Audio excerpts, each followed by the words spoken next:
Good morning दोस्तों, स्वागत है आपका कैंडी क्लासेज में। मैं हूं शिव सिंह सैनी। चुनौतियों से नहीं हम अपने अंदर की कमजोरियों से हारते हैं, इसलिए हमें अपने अंदर कोई कमजोरी नहीं रखनी चाहिए। यदि हम मान लें तो हमारी हार होगी, यदि हम ठान लें तो हमारी जीत होगी। कोशिका का अध्ययन करते हुए हमारी कमजोरियां कोशिका के डायग्राम को लेकर के रह जाती हैं, इसलिए कोशिका की इन कमजोरियों को दूर करते हुए हम कोशिका का अध्ययन कोशिका का नामांकित डायग्राम बनाकर करेंगे, जिससे कि हम कोशिका के विभिन्न भागों तथा कोशिका की कार्य प्रणाली को आसानी से समझ सकेंगे। कोशिका का अध्ययन करते हुए इससे पहले हमने वीडियो का एक पार्ट बनाया था, जिसमें हमने कोशिका की खोज, कोशिका के सिद्धांत तथा कोशिका के द्वारा शरीर के निर्माण की प्रक्रिया का भलीभांति अध्ययन किया था। कोशिका के इस पार्ट में हम कोशिका का डायग्राम बनाकर कोशिका की कार्य प्रणाली को समझेंगे। इसके अलावा कोशिका के प्रकार तथा इसके साथ ही कोशिका के एक भाग, जिसे हम कोशिका भित्ति भी कहते हैं, उसका भी अध्ययन हम इसी पार्ट में करेंगे। तो हम कोशिका का नामांकित डायग्राम बनाना प्रारंभ करते हैं। कोशिका के अंदर एक केंद्रक पाया जाता है, जो कोशिका का मुख्य घटक होता है। यदि इस केंद्रक को कोशिका से बाहर निकाल दिया जाए तो कोशिका की मृत्यु हो जाती है। जंतु कोशिका में केंद्रक दोहरी झिल्ली युक्त होता है। केंद्रक के अंदर एक केंद्रिका पाई जाती है। यह केंद्रिका है। केंद्रक के अंदर आनुवांशिक पदार्थ जैसे डीएनए, आरएनए पाए जाते हैं। इसमें गुणसूत्र भी पाए जाते हैं। गुणसूत्र केंद्रक के अंदर जोड़ीनुमा संरचना में होते हैं। मनुष्यों में गुणसूत्रों की संख्या 46 होती है। जोड़ियों में इनकी संख्या 23 होती है। मनुष्य में 22 जोड़ी अलैंगिक गुणसूत्र होते हैं तथा एक जोड़ी गुणसूत्र लैंगिक गुणसूत्र होते हैं। मनुष्यों में लिंग का निर्धारण पिता के गुणसूत्र के द्वारा होता है, क्योंकि पिता के अंदर XY गुणसूत्र पाए जाते हैं, जबकि माता के अंदर XX गुणसूत्र पाए जाते हैं।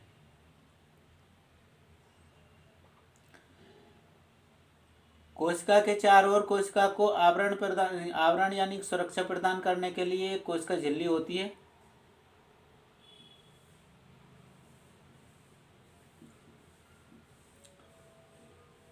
कोशिका झिल्ली के चारों ओर एक आवरण युक्त पदार्थ होता है, जिसे हम कोशिका भित्ति कहते हैं। यह कोशिका भित्ति जंतु कोशिका में नहीं पाई जाती है। यह केवल जीवाणु, शैवालों तथा पादपों में ही पाई जाती है।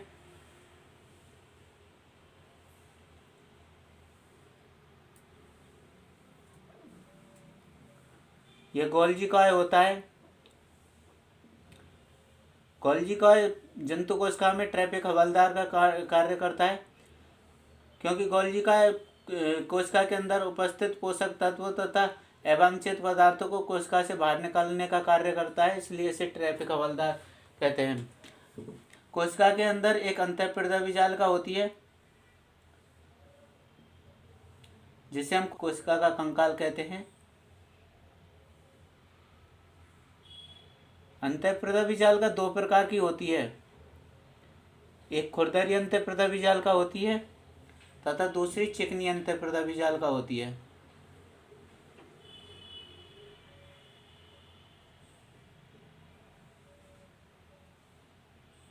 खुरदरी अंतःप्रद्रवी जालिका पर राइबोसोम उपस्थित होते हैं, जिसके कारण यह खुरदरी होती है, जबकि चिकनी अंतःप्रद्रवी जालिका पर वसा के कण उपस्थित होते हैं, जिसके कारण यह चिकनी होती है।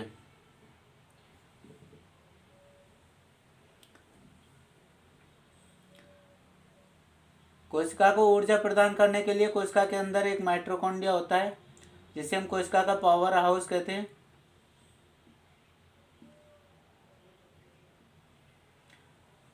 कोशिका में एक तारेनुमा संरचना होती है, जिसे हम तारकाय के नाम से जानते हैं। अंग्रेजी में इसे सेंट्रोसोम कहते हैं। कोशिका का अपघटन करने के लिए या कोशिका में उपस्थित अपशिष्ट पदार्थों को नष्ट करने के लिए लाइसोसोम पाया जाता है।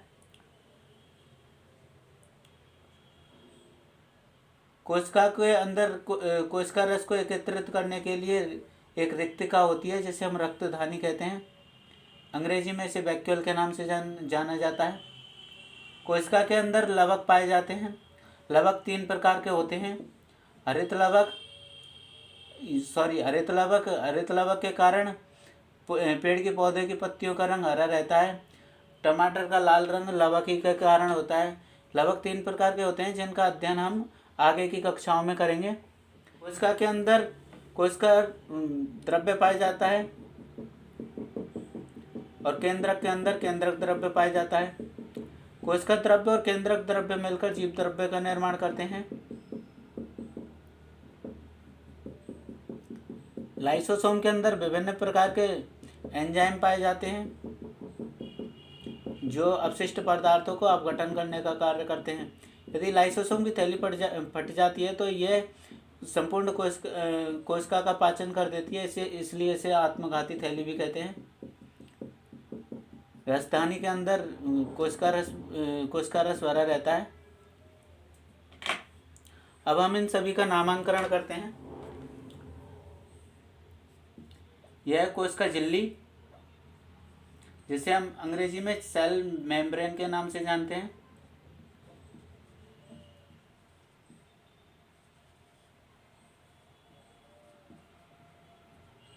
कोशिका झिल्ली जंतु कोशिका में प्राथमिक आवरण होती है, जबकि पादप कोशिका में यह द्वितीयक आवरण होती है।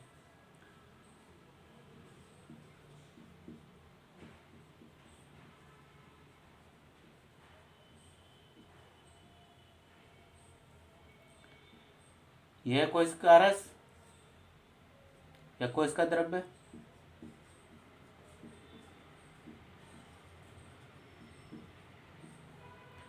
कोशिका को ऊर्जा प्रदान करने के लिए माइटोकॉन्ड्रिया होता है, जिसे हम पावर हाउस कहते हैं।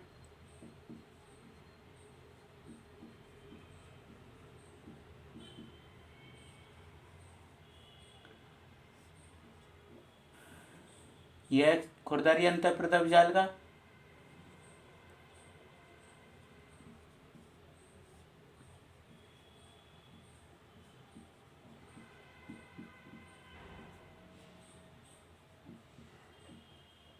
खुरदरी अंतःप्रदव जालिका पर राइबोसोम उपस्थित होते हैं।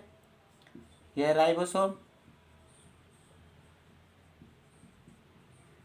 राइबोसोम सबसे छोटा कोशिकांग होता है जो झिल्ली रहित होता है। यह लवक 3 प्रकार के होते हैं। लवक को अंग्रेजी में प्लास्टिड भी कहते हैं। यह राजधानी, जिसे हम वैक्यूल कहते हैं।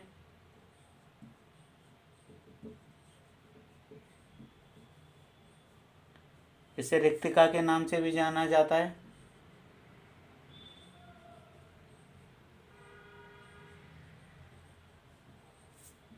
यह लाइसोसोम,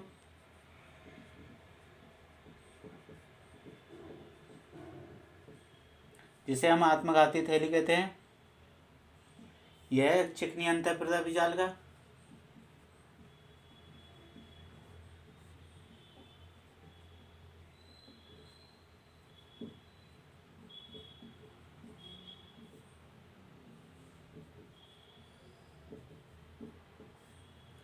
यह तारक का है, जिसे हम सेंट्रोसोम कहते हैं।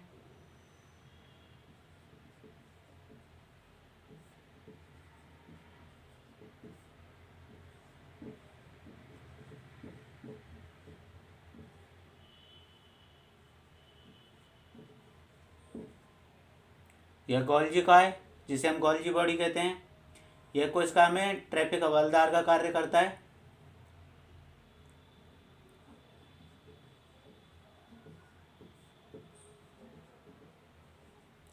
गोल्जी काय को इंग्लिश में गोल्जी बॉडी कहते हैं।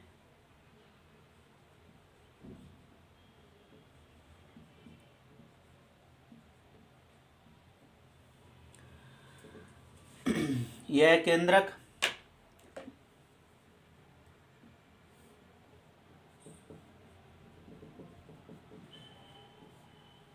यह होती है केंद्रिका।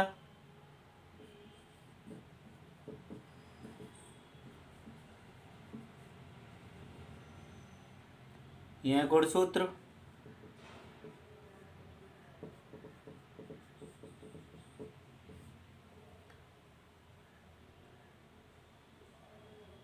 और यह केंद्रक द्रव्य।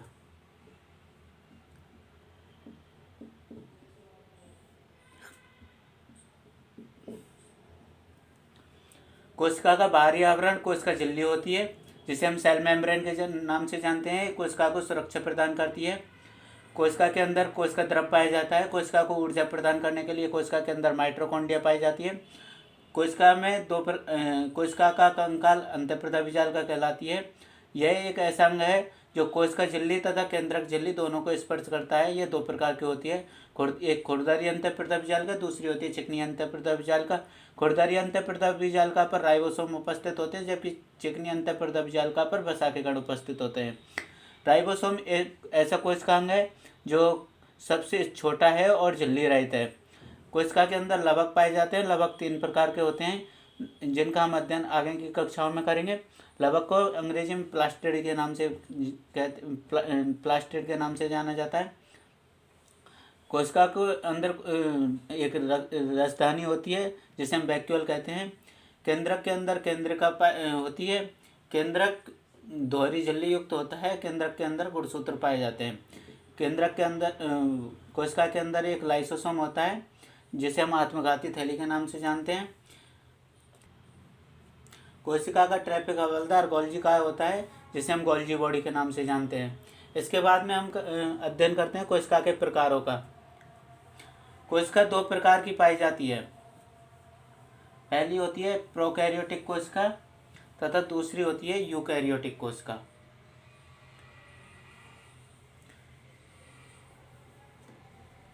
कोशिका 2 प्रकार की होती हैं। पहली होती है प्रोकैरियोटिक कोशिका,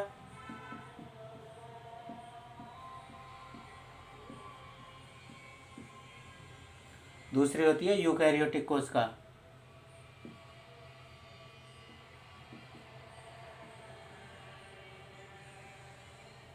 प्रोकैरियोटिक कोशिका अर्थात ऐसी कोशिका जिसमें केंद्रक अल्प विकसित होता है या झिल्ली रहित केंद्रक होता है, प्रोकैरियोटिक कोशिका कहलाती है। और ऐसी कोशिका जिसमें केंद्रक दोहरी झिल्ली युक्त सुस्पष्ट केंद्रक होता है, यूकैरियोटिक कोशिका कहलाती है। अर्थात केंद्रक बिना झिल्ली के पाया जाता है या झिल्ली रहित होता है।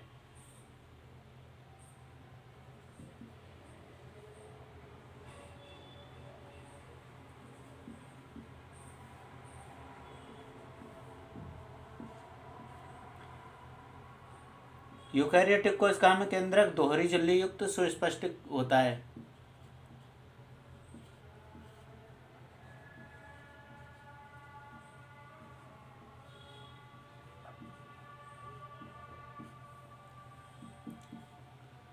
प्रोकैरियोटिक कोशिका को आदिम कोशिका के नाम से जानते हैं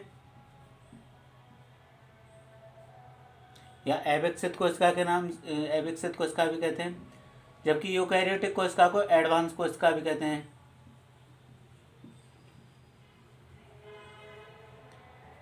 प्रोकैरियोटिक कोशिका के अंदर 70 एस राइबोसोम पाया जाता है, जबकि यूकैरियोटिक कोशिका के अंदर 80 एस राइबोसोम पाया जाता है।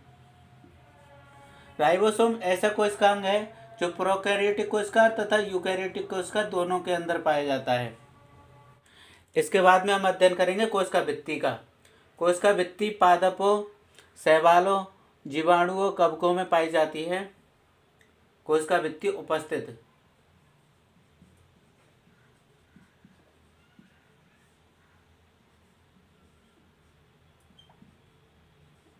कोशिका भित्ति उपस्थित होती है पादपों में, कवकों में,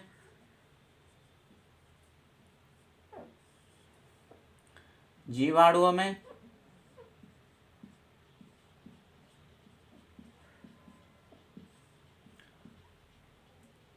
व शैवालों में।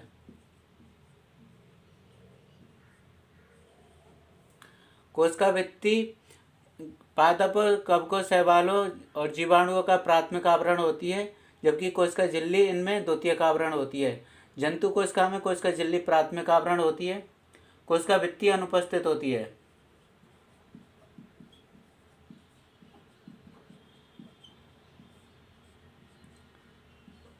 जंतुओं में, अर्थात कोशिका भित्ति जंतु कोशिका में नहीं पाई जाती है। पादपों में कोशिका भित्ति सेलुलोज की बनी होती है।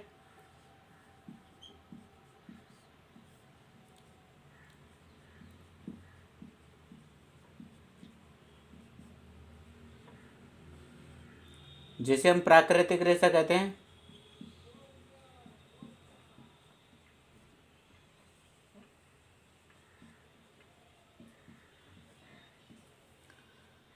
कवकों में यह काइटिन की बनी होती है।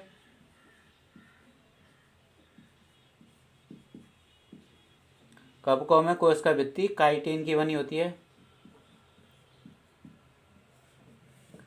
जीवाणुओं में यह फास्फोलिपिड व प्रोटीन की बनी होती है।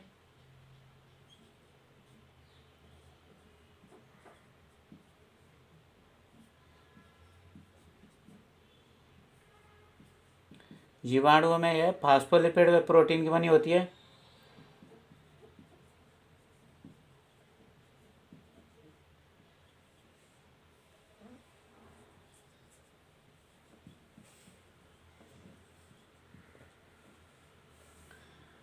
शैवालों में यह ग्लाइकोप्रोटीन की बनी होती है।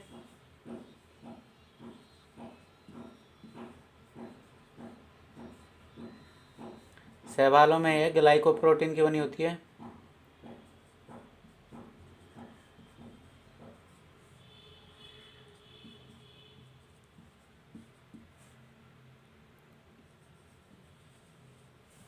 कोशिका भित्ति पादपों, कवकों, जीवाणु और शैवालों में पाई जाती है। कोशिका भित्ति जंतुओं में अनुपस्थित होती है। पादपों में कोशिका भित्ति सेलुलोज की बनी होती है, जिसे हम प्राकृतिक रेशा कहते हैं। कवकों में काइटिन की बनी होती है। जीवाणुओं में कोशिका भित्ति फास्फोलिपिड व प्रोटीन की बनी होती है। शैवालों में ग्लाइकोप्रोटीन से बनी होती है। दोस्तों, आज के लिए बस इतना ही। आने वाले अगले वीडियो में कोशिका के अन्य पार्ट जैसे लाइसोसोम, केंद्रक, गोल्जिकाय इत्यादि के बारे में अध्ययन करेंगे। दोस्तों, आपको हमारा वीडियो पसंद आया हो तो इसे लाइक करें, अपने दोस्तों के साथ शेयर करें, हमारे चैनल को सब्सक्राइब करें। हमारे आने वाले अगले वीडियो के नोटिफिकेशन को प्राप्त करने के लिए बेल आइकन दबाएं। दोस्तों, यदि आपका कोई सुझाव या डाउट हो तो हमें कमेंट बॉक्स में अवश्य कमेंट करें, जिससे कि आने वाले अगले वीडियो में आपके डाउट का समाधान हो सके तथा आपके सुझावों के द्वारा आने वाले अगले वीडियो के कंटेंट में सुधार किया जा सके। धन्यवाद।